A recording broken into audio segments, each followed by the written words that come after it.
اعلان فرمایا فمن شاہد منکم الشہر فلیصم، کہ تم میں سے جو بھی کوئی یہ رمضان المبارک کا مہینہ پائے تو وہ اس کے روزے رکھے۔ رمضان المبارک کا مہینہ برکتوں والا، رحمت والا۔ رحمت جب ہو تو آسانی ہو جاتی ہے، اللہ کی رحمت ہو جب بندے پہ دنیا میں صحت کے حوالے سے آسانی ہو، کوئی دکھ تکلیف نہ ہو، اپنی معاشی حالت اس کی بہتر ہو، معاملات اس کے لیے آسان ہو، تو وہ کہتا ہے مجھ پہ اللہ کی بڑی رحمت ہے۔ تو اللہ تبارک و تعالیٰ کا یہ رحمتوں اور برکتوں والا مہینہ رمضان المبارک، جس پہ آپ نے حلال چیزوں کو بھی چھوڑ دینا ہے اللہ کے حکم سے۔ کھانا حلال ہے مگر تم نے روزہ رکھا، کھا نہیں سکتے، بھوک بھی ہو پیاس بھی ہو، تم پانی پی نہیں سکتے کیونکہ تم نے روزہ رکھا ہوا ہے۔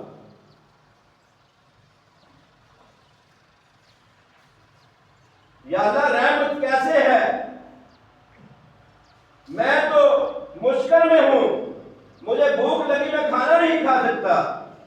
اللہ تعالیٰ فرماتے ہیں یا ایھا الذین آمنوا کتب علیکم الصیام کما کتب علی الذین من قبلکم لعلکم تتقون، اے ایمان والو ہم نے تم پہ روزے فرض کر دیے جیسا کہ تم سے پہلی قوموں پہ فرض کیے گئے تھے۔ کس لیے؟ لعلکم تتقون، تاکہ تم پرہیزگار بن جاؤ، تاکہ تم ڈرنے والے بن جاؤ، اس اللہ سے ڈرنے والے بن جاؤ۔ کیوں؟ انسان کو دنیا میں بھیجنے کا اللہ نے مقصد بتا دیا تھا۔ کیا فرمایا؟ ہم نے جنوں اور انسانوں کو فقط اپنی عبادت کے لیے پیدا کیا، اور عبادت کے لیے پیدا کیا۔ جب تم عبادت کرو گے تو اللہ تبارک و تعالیٰ انعام کیا دیں گے؟ اللہ نے فرمایا تمہارے لیے باغات ہیں جن میں تم رہو گے، تمہارے لیے اللہ کی جنتیں ہیں۔ تو رحمت کیسے ہوگی؟ جب تم اللہ سے ڈرنا ڈر اپنے دل میں بسا لو گے، تقوی اختیار کر لو گے، اللہ کے سامنے پرہیزگار بن جاؤ گے، تو پھر تم پہ رحمت نازل ہوگی۔ تم جو برائیاں جو کوتاہیاں کرتے تھے ان کو چھوڑ دو گے۔ اس مہینے کی وجہ سے تمہارا ایک نظام بن جائے گا، ایک روٹین بن جائے گی جس کو تم اپنی زندگی میں داخل کر لو گے اور پرہیزگاری اختیار کرو گے تو تمہیں کامیابی مل جائے گی، اور ہماری رحمت سے کل تم جنت میں چلے جاؤ گے، جہاں کوئی مشقت نہیں ہے، جہاں تمہاری خواہش ہے اور اس کا پورا ہونا ہے۔ یہ ہے مہینہ رحمتوں کا۔ ہم پہ روزے اللہ نے فرض کیے ہم پہ آسانیاں پیدا کرنے کے لیے۔ ہم پورا سال بھٹکتے رہتے ہیں، یہ بھی ہماری کمی ہے، کوتاہی ہے، یہ غفلت ہے کہ ہم رمضان کے مہینے سے کچھ سبق ہی حاصل نہیں کرتے۔ اللہ تعالیٰ تو فرماتے ہیں کہ روزے تم پہ میں نے فرض کیے تاکہ تقوی اختیار کرو، تاکہ پرہیزگاری اختیار کرو، تاکہ مجھ سے ڈرنے والے بن جاؤ۔ ہم کیا ہے؟ صرف رمضان میں ڈرتے ہیں، رمضان میں ہم اللہ کا تقوی ہوتا ہے، ہم فکر میں ہوتے ہیں، پرہیزگار بننے کی کوشش کرتے ہیں، بظاہر ہم اپنے آپ کو ایسا ظاہر کرتے ہیں کہ جیسا روزہ کسی نے ہم سے پہلے رکھا ہی نہیں ہوگا۔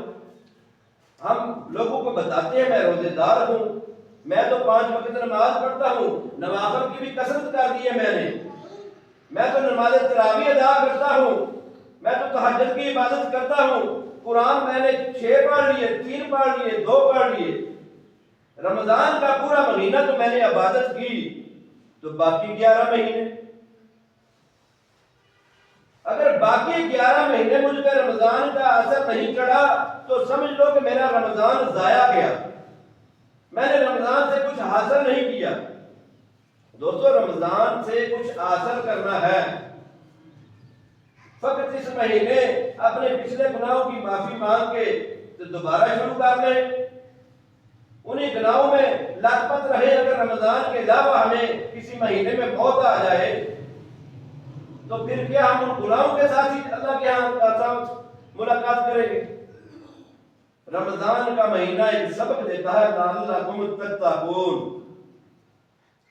کہ ایمان والو یہ روزے، یہ بھوک، یہ پیاس برداشت کر رہے ہو، یہ زیادہ سے زیادہ بندگی کر رہے ہو، یہ کس لیے کر رہے ہو کہ تم باقی مہینوں کے لیے اپنے آپ کو سدھار لو، اپنے آپ میں تبدیلی لے آؤ، اگر کچھ کمیاں کوتاہیاں تھیں ان کو دور کر لو۔ اگر ہم یہ کریں گے تو یقیناً ہم نے اس رمضان کا سبق حاصل کر لیا، اس رمضان سے پورا فائدہ اٹھا لیا۔ اگر ہم نے رمضان کے بعد دوسرے چوتھے دن یا 15 دن مہینہ اچھی طرح عبادت کرنے کے بعد پھر اپنی اسی روٹین میں چلے گئے تو پھر کوئی فائدہ نہیں کہ ہم رمضان میں یہ بھوک بھی برداشت کریں، یہ پیاس بھی برداشت کریں۔ نہ اس بھوک کا کوئی فائدہ ہوگا، نہ اس پیاس کا کوئی فائدہ ہوگا، بلکہ نبی علیہ الصلوۃ والسلام کا فرمان ہے، فرمایا من لم یدع قول الزور والعمل به فلیس للہ حاجۃ ان یدع طعامہ وشرابہ۔ صحیح البخاری کی 1903 نمبر روایت ہے یہ۔ نبی علیہ الصلوۃ والسلام نے فرمایا جو شخص جھوٹ بولنا نہ چھوڑے اور اس پہ عمل کرنا نہ چھوڑے، اللہ تبارک و تعالیٰ کو اس کے اس پانی، پیاس یا کھانا چھوڑنے کی کوئی ضرورت نہیں، کوئی حاجت نہیں اللہ کو کہ تم اس کے لیے بھوکے رہو، پیاسے رہو، اور اپنی وہی باتیں جاری رکھو، جھوٹ بھی چلے، چغلی بھی چلے، غیبت بھی چلے، فراڈ بھی چلے، دھوکہ دہی بھی چلے، ہیرا پھیری بھی چلے، دغا بازی بھی ہو، انسانیت بھی نہ ہو، اور نہ آپس میں تمہارے تعلق اسلامی بھائیوں والے ہوں، نہ تمہارے صلہ رحمی والا تم میں کوئی عنصر پایا جائے۔ اگر یہ چیزیں نہیں تو کوئی ضرورت نہیں تمہیں بھوکا رہنے کی، پیاسا رہنے کی۔ کون کہہ رہا ہے؟ نبی علیہ الصلوۃ والسلام کا فرمان ہے، اس نبی کا فرمان ہے جو اللہ کے بعد اللہ کی مخلوق میں سب سے پسندیدہ، اللہ کے سب سے محبوب، سب سے افضل شخصیت ہے، وہ ہماری رہنمائی کا، جنہوں نے بیڑا اٹھایا ہماری کامیابی کے لیے، جو دن رات رویا کرتے تھے۔ اس امت سے محبت کا یہ عالم کہ نبی علیہ الصلوۃ والسلام اس امت کے لیے دعائیں کرتے جا رہے ہیں، دعائیں کرتے جا رہے ہیں۔ ہماری محبت کیا ہے؟ ہم کیسی محبت کر رہے ہیں اپنے حبیب محمد کریم صلی اللہ علیہ وسلم سے کہ ہم ان کے لیے ایک عمل بھی نہیں کر سکتے، ایسا عمل جو کہ کامیابی کا زینہ ہے ہمارا۔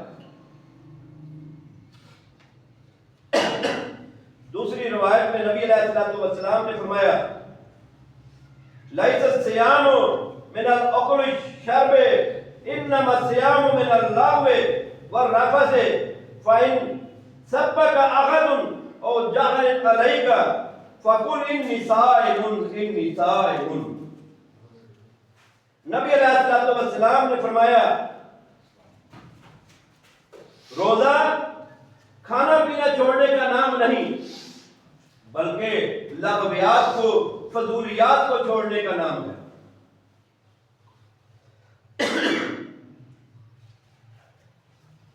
اگر تم سے کوئی جھگڑا کرے، کوئی گالی بھی دے دے، کوئی تم سے جھگڑا کرے تو اس سے یہ کہو کہ میں تو روزے دار ہوں، میں تو روزے دار ہوں۔ ابو ہریرہ رضی اللہ تعالیٰ عنہ اس کے راوی ہیں، صحیح ابن خزیمہ کے اندر، صحیح ترغیب و ترہیب کے اندر 1082 نمبر یہ روایت۔ فرمایا روزہ اس بات کا نام نہیں کہ تم کھانا پینا چھوڑ دو، بلکہ تم لغویات کو چھوڑو، فضولیات کو چھوڑو۔ ہماری کیا حالت ہے؟ ہم صبح کھانا کھا کے وہ بھی پیٹ بھر کے 3 روٹیاں کھاتے ہیں، تسلی کر لیتے ہیں، پانی اوپر سے 5 گلاس پیتے ہیں کہ ہمیں سارا دن بھوک پیاس نہ لگے۔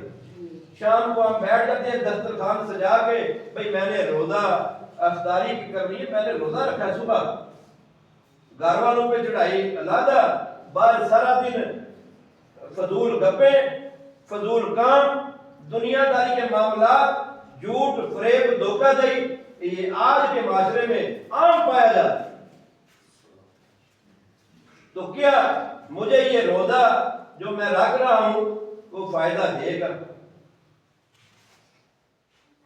اللہ تعالیٰ نے تو مقصد بتایا رمضان المبارک کے مہینے کا، مقصد کیا ہے کہ تم پرہیزگار بن جاؤ۔ پرہیزگار بنیں گے کیا اگلے رمضان کے آنے تک ہم کا پتہ چلے گا کہ پرہیزگار ہیں، یا کہ اگلے رمضان میں صرف پتہ چلے گا ہم پرہیزگار ہیں؟ دوستو ہماری پرہیزگاری کا تب پتہ چلے گا کہ رمضان گزر جائے، میری عبادت میں کمی نہ آئے، میرے سچ بولنے میں فرق نہ آئے، میرا اخلاقیات میں فرق نہ آئے، میرے معاملات میں فرق نہ آئے، میں ہر معاملے میں نبی علیہ السلام کی سیرت کے پہلو کو دیکھوں اور اس کے مطابق عمل کروں، پھر میں کامیاب ہوں، پھر مجھے رمضان کے روزے فائدہ دیں۔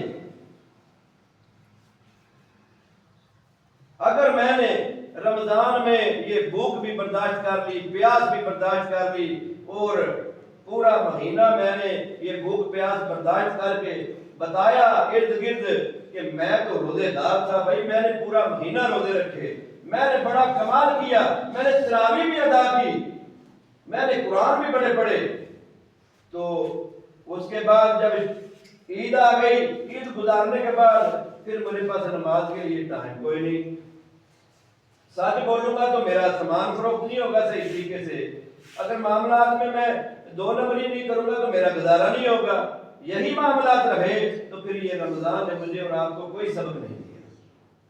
رمضان مجھے اور آپ کو تب سبق دے گا لعلکم تتقون، تبھی میں اور آپ پرہیزگار بنیں گے اگر اس رمضان کے مہینے میں جیسے ہم اللہ کو اپنے قریب جانتے ہیں، جیسے ہمارے دلوں میں اللہ کا خوف ہوتا ہے، جیسے ہم سمجھتے ہیں، ہم یہ یقین کر لیتے ہیں، اتنا پختہ یقین ہوتا ہے کہ میرا اللہ مجھے دیکھ رہا ہے، چاہے 7ویں کوٹری میں ہوں، میں نے روزہ رکھا، میں پانی نہیں پیوں گا، کیوں؟ اللہ کے دیکھنے والا کوئی نہیں، پھر بھی میں پانی نہیں پیتا، کس لیے کہ میرا اللہ مجھے دیکھ رہا ہے۔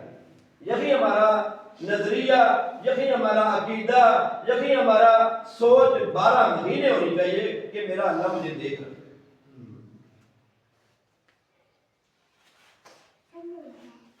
موسیٰ علیہ السلام کی قوم کا ایک بندہ تھا، بڑا امیر تھا، مگر معاملات کیا تھے کہ وہ زنا کار تھا۔